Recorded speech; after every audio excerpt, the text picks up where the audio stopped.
জানিয়ে দেব আজকে সর্বশেষ খবরাখবর, বাংলাদেশ সহ সারা বিশ্বে ঘটে যাওয়া আজকের সকল গুরুত্বপূর্ণ আপডেট জানাচ্ছি বিস্তারিত। জমি ও সড়ক দখল সহ বিপুল অবৈধ সম্পদ অর্জন করেছেন পুলিশের সাবেক মহাপরিদর্শক আইজিপি বেনজির আহমেদ ও তার পরিবার।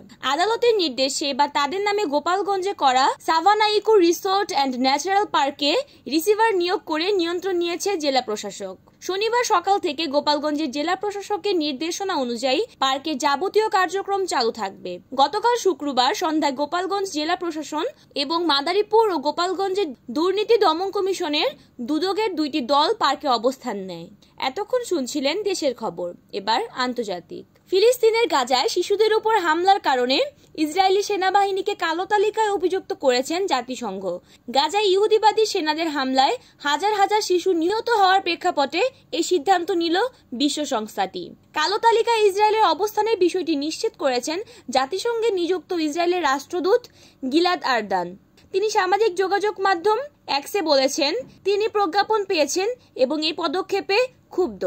ইউক্রেনে জয় পেতে পরমাণু অস্ত্র ব্যবহারের প্রয়োজন নেই বলে মন্তব্য করেছেন রাশিয়ার প্রেসিডেন্ট ভ্লাদিমির পুতিন। তিনি হুঙ্কার দিয়ে বলেছেন ইউক্রেনের বিজয়ের জন্য রাশিয়ার পারমাণবিক অস্ত্র ব্যবহারের প্রয়োজন নেই।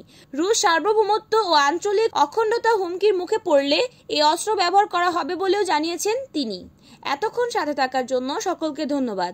সাথে ছিলাম আমি অরণি। 24 ঘন্টার সকল খবর জানতে চোখ রাখুন এনএন টিভির পর্দায়।